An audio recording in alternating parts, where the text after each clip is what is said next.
राधे राधे सभी को। कैसे हैं आप सभी? आई होप अच्छे होंगे। मैं भी बहुत बढ़िया हूँ। स्वागत करती हूँ आप लोगों का अपने चैनल पर। आज हम पढ़ने वाले हैं हित चतुराशी जी के 5 पद, 71, 72, 73, 74 और 75। आइए पहले पद पढ़ते हैं 71, उसके बाद उसकी व्याख्या करेंगे।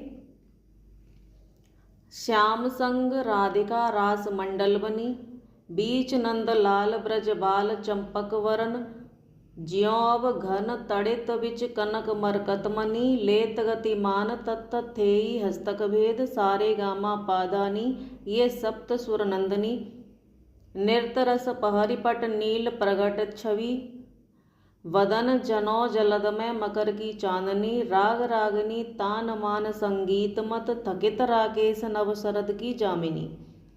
जय श्री हित हरिवंश प्रभु हंस कटिके हरि, दूरीकृत मदन मद मत गज गामिनी। बोलो श्री राधे। अब इस पद की व्याख्या करेंगे। आज फिर से रास मंडली जुड़ी हुई है। रास लीला में सैकड़ों गोपियां हैं। उनके बीच में राधिका श्याम सुंदर जी के साथ सुशोभित हो रही हैं। आसपास चंपक वर्णीय व्रज गोपियों के साथ बीच बीच में अनेकों नंदलाल उपस्थित हैं। गोपियों के बीच में श्याम सुंदर की छटा ऐसी प्रतीत हो रही है मानो मेघ और दामिनी के मंडल के बीच में कोई पीली ज्योति प्रकाशित हो रही हो, जैसे कोई स्वर्ण और मरकत मणि शोभा पा रहे हों। सभी गोपियां इतराती हुई, बल खाती हुई, गतियां लेते हुए नृत्य कर रही हैं। मुख से ताथा थेई कहते हुए हाथों से हाव भाव के भेदों को प्रकट कर रही हैं। सारे गामा पाधानीसा इन 7 स्वरों से बड़े ही खूबसूरत ढंग से गान कर रही हैं और आनंदित हो रही हैं। नीली साड़ी पहनकर श्री जी ने नाचना शुरू किया है। हमारी प्यारी किशोरी जी अपना नृत्य शुरू करती हैं। नाचते हुए ऐसी प्रकट हो रही हैं जैसे बादलों के बीच में मकर राशि की चांदनी हो। श्री हित सजनी यहाँ कह रही हैं कि इस शरद निशा की रात्रि में रास के अवसर पर राग रागनियों की ताने, उनकी भेदों को देखकर आकाश में चंद्रदेव भी थकित हो रहे हैं। इस प्रकार लीला सरोवर के हंस रूप सिंह जैसे कटी वाली एवं मतगज गामिनी मेरी स्वामिनी श्री राधा ने श्याम सुंदर मदन मोहन के मन को भी हरण कर लिया है। बोलो श्री राधे। अब हम यहाँ से पद पढ़ेंगे 72। आइए पद पढ़ते हैं पहले तो, फिर इसकी व्याख्या करेंगे। सुंदर पुलिन सुभग सुखदायक, नव नव घन अनुराग परस्पर खेलत कुंवर नागरी नायक, शीतल हंस सुतारस बीचन परस पवन सीकर मृदु बरसद, वर मंदार कमल चंपक कुल सौरभ सरस मिथुन मन हर्षद, सकल सुधंग विलास पराभिद नाचत नवल मिले सुर गावत, मृगज मयूर मराल भ्रमरपिक अद्भुत कोटि मदन सिर नावत, निर्मित कुसुम सैन मधुपूरित भाजत कनक निकुंज विराजत, रजनी मुख सुख राशि परस्पर सुरत समर दोऊ दल साजत, विटकुल नृपति किशोर किशोरी कर धृत, बुधिबल नीवी बंधन मोचत, नैति नैति वचनामृत बोलत, प्रणय कोप प्रीतम नहीं सोचत। बोलो श्री राधे। अब इस पद की व्याख्या करते हैं।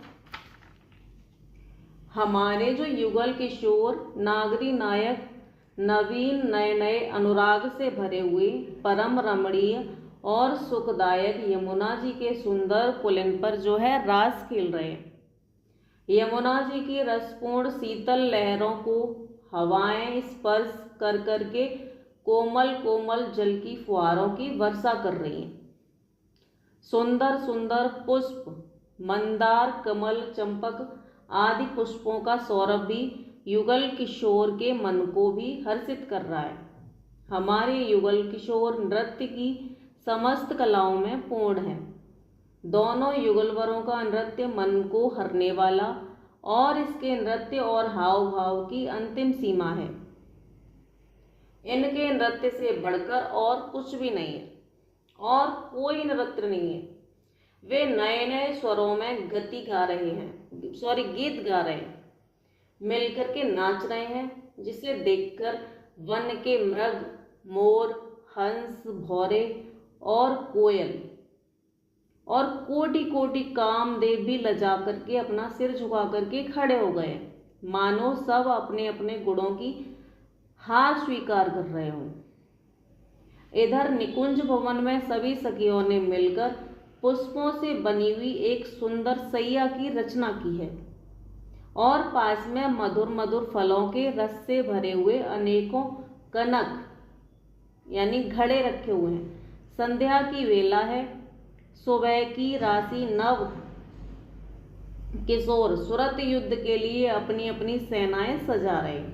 प्रेम युद्ध शुरू होता है और लंपटों के शिरोमणि जी अपने हाथों से किशोरी जी श्री राधा जी के हाथों को थामते हैं और उन्हें अपने करीब कर लेते हैं, उनके नीवी बंधन को खोलने का प्रयास करते हैं।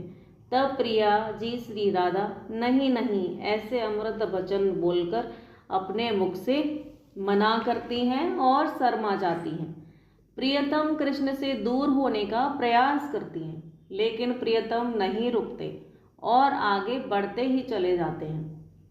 श्री हित हरिवंश महाप्रभु जी कहते हैं कि रसिक ललितादिक सखियां कुंज भवन के बाहर से इस रास विलास रस के दर्शन करती हैं और इस अनुपम सुख में डूब रही हैं, लेकिन अपने द्वारा अपने सरकार के प्रेम में कोई बाधा न पड़े और उनके सुख कम न हो जाए, इसलिए अपने प्रेम अश्रुओं को कंठ में और आंसुओं को आंख में ही रोक लेती हैं गोपियां सोचती हैं कि उनके प्राण और आंसुओं से निकल जाने की बात छुपाई नहीं जा सकेगी और युगल सरकार को पता चलेगा तो उनके सुख में बाधा पड़ेगी, उनकी क्रीड़ा भंग हो जाएगी। ऐसे भाव हैं हमारी ब्रज की गोपियों के। बोलो श्री राधे। अब हमारा यहाँ से पद शुरू होगा 73। आइए पद पढ़ते हैं पहले, फिर उसकी व्याख्या करते हैं।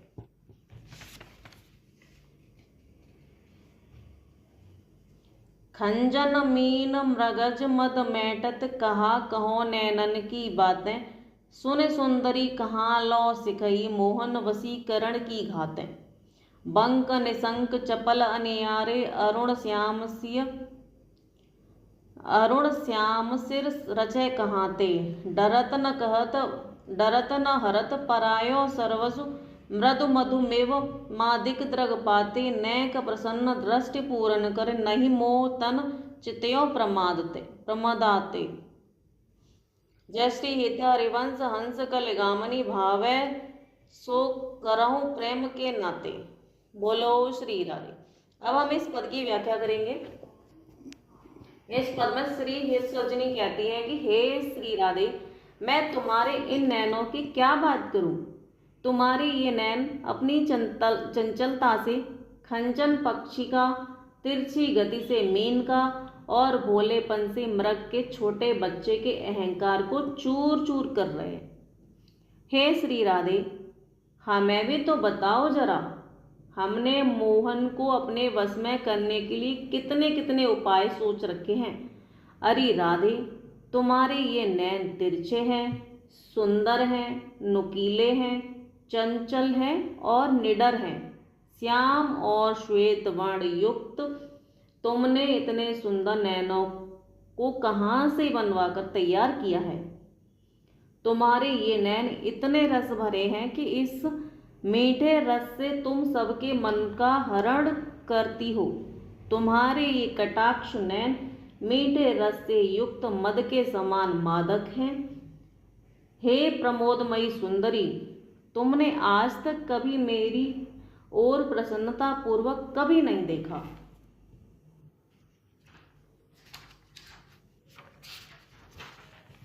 हे राधे, अगर आप अपने सुंदर नैनों से अगर नहीं भी देखना चाहो तो ये आपकी इच्छा है, आप जो चाहो जैसा चाहो सो करो। हे हंस कलगामिनी, प्रेम के नाते हमें ये सब स्वीकार है। ये जो पद है, इस पद में, पूरे पद में प्रिया जी के नैनों की सुंदरता का वर्णन किया गया है। इन परम सौंदर्यमयी प्रिया जी के मुख के एक कण मात्र का भी वर्णन करने में समस्त कुल मंडली अपना सर झुका देती है, अपनी असमर्थता प्रकट कर देती है। फिर रस के तीव्र शास्त्र के समान आपके नैनों का भला वर्णन कर ही कौन सकता है। आपके नैन सौंदर्य की निधि, माधुर्य के भंडार, आकर्षण के केंद्र और अनंत गुणों के आकार हैं। अनुभवी रसिक संतों ने हमें उस अनुपम सौंदर्य राशि की ओर प्रेरित किया है, और इसी प्रकार एक बार जो चितवन की मुस्कान श्री लाल जी के हृदय में बस गई है सो बस गई है, फिर कभी भी नहीं निकलती। कितनी विचित्र वेधन शक्ति है इन नैनों में। जिस ओर ये चितवन, ये मुस्कान जा गिरती है, रूप की वर्षा सी कर देती है। जिस ओर हमारी प्रिया जी एक बार मुस्कुरा देती हैं, वहाँ पर बारिश शुरू हो जाती है। हे मेरी करुणामयी सरकार, हम पर भी अपनी कृपा दृष्टि डालिए और हमें भी अपनी कृपा का पात्र बनाइए। हमारी ओर भी एक बार जरूर निहारिए। बोलो श्री राधे। राधा रानी जी हम पर भी ऐसी कृपा करें और हमें भी अपनी दृष्टि प्रदान करें। आइए अब यहाँ से हम पद पढ़ते हैं 74। काहे को मान बढ़ावत है बालक मृग लोचनी, होव डरति कछु कह न सकते इक बात संकोचन। मत मुरली अंतर तब गावत जागृत सैन तवाकृत सोचन। जय श्री हित हरिवंश महामोहन पिय आतुर विट विरहज दुख मोचनी। बोलो श्री राधे। मानहित राधा जी आज फिर से श्रीहित सखी उनको समझा रही हैं। राधा जी ने आज भी मान किया हुआ है और उनको हमारी हित सखी जो है समझा रही है कि क्यों आज राधा रानी फिर से क्यों रूठ गई हैं। हित सजनी कहती है कि हे मृगलोचनी, आप छोटे से और भोले से मृग के समान नेत्रों वाली हैं। प्रिया जी आप क्यों मान कर रही हैं। इस समय मैं भय से और संकोच से इस समय अपनी बात आपसे कहने में स्वयं को असमर्थ पा रही हूँ। हित सखी कहती हैं कि मैं तो केवल इतना जानती हूँ, श्याम धन मत भाव से अपनी मुरली से तुम्हारा ही गान करते रहते हैं और सोते हुए जागते हुए तुम्हारी रूप माधुरी का ही चिंतन करते रहते हैं। हे मनमोहन के मन को हरने वाली, हे रस लंपट के आतुर विरह को दूर करने वाली, हे श्री प्रिया जी उनके कष्टों को दूर कीजिए। इस पद में सहचरी ने अपनी बात को कहने में जिस भय एवं संकोच का वर्णन किया है, उसने अंत तक उसका निर्वाह किया है। वह श्याम सुंदर की विरह वेदना का तो पूरा चित्रण कर देती है, किंतु अन्य पदों की भांति वे प्रियतम से मिलने का आग्रह नहीं करती इस पद में। बोलो श्री राधे। अब यहाँ से हमारा पद शुरू होगा 75। आइए पद पढ़ते हैं पहले, फिर उसकी व्याख्या करेंगे। हौं जो कहते एक बात सखी, सुन काहे को डारती, प्राण रवन सो क्यों अब करत, आगस बिनु आरती। पिय चित्तवत तव चंद वदन तन, तूअद मुख निज चरण निहारति। वे मृदु चिबुक प्रलोय प्रबोधत, तू भामिनी कर सो कर टारति। विवश अधीर विरह अति कातर, सर अवसर कछुवै न विचारति। जय श्री हित हरिवंश रहस प्रीतम मिल, त्रसित नैन काहे न प्रतिपारित। बोलो श्री राधे।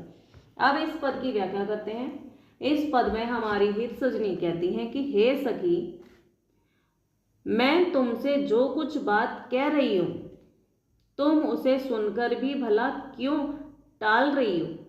हे प्रियाजू, तुम बिना किसी अपराध के अपने प्राणधन प्रियतम श्री कृष्ण को दुखी कर रही हो।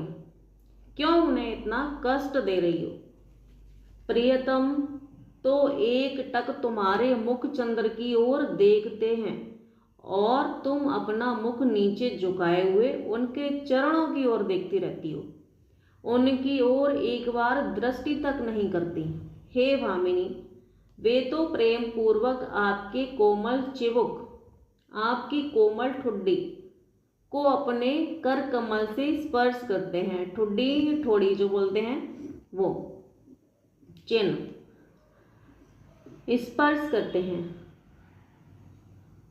अब और आपको समझा रहे हैं और आप मानपूर्वक उनके हाथों को अपने हाथों से दूर कर देती हैं। ये भला कैसी बात हुई? वो आपको मना रहा है और आप मना कर रही हो। हे मेरी स्वामिनी, देखो इस समय प्रियतम विरह के कारण अत्यंत दुखी हैं तथा प्रेम विवश हैं।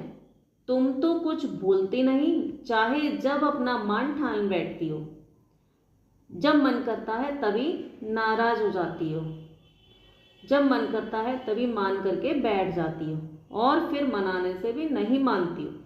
क्यों तुम ऐसा करती हो? क्यों तुम बार बार रूठ जाती हो? हे सजनी फिर से अपनी प्यारी भोली राधा से कहती हैं कि हे राधे, अब आप प्रसन्नतापूर्वक अपने प्रियतम से मिलकर उनके प्रेम प्यास एवं विरह से दुखित नयनों को प्रतिपाल करो। उनके नयनों को प्रतिपाल क्यों नहीं करती आप? अर्थात उनके नयनों को आपका दर्शन करके आपको अपने पास देखकर ही सुख मिलता है। वे तभी सुखी होंगे जब आप उनके पास होंगी। बोलो श्री राधे। आज की मेरी वीडियो अगर आप लोगों को पसंद आई हो तो मेरी वीडियो को लाइक, शेयर और सब्सक्राइब करना ना भूलें। बोलो श्री राधे। मिलते हैं नेक्स्ट वीडियो में।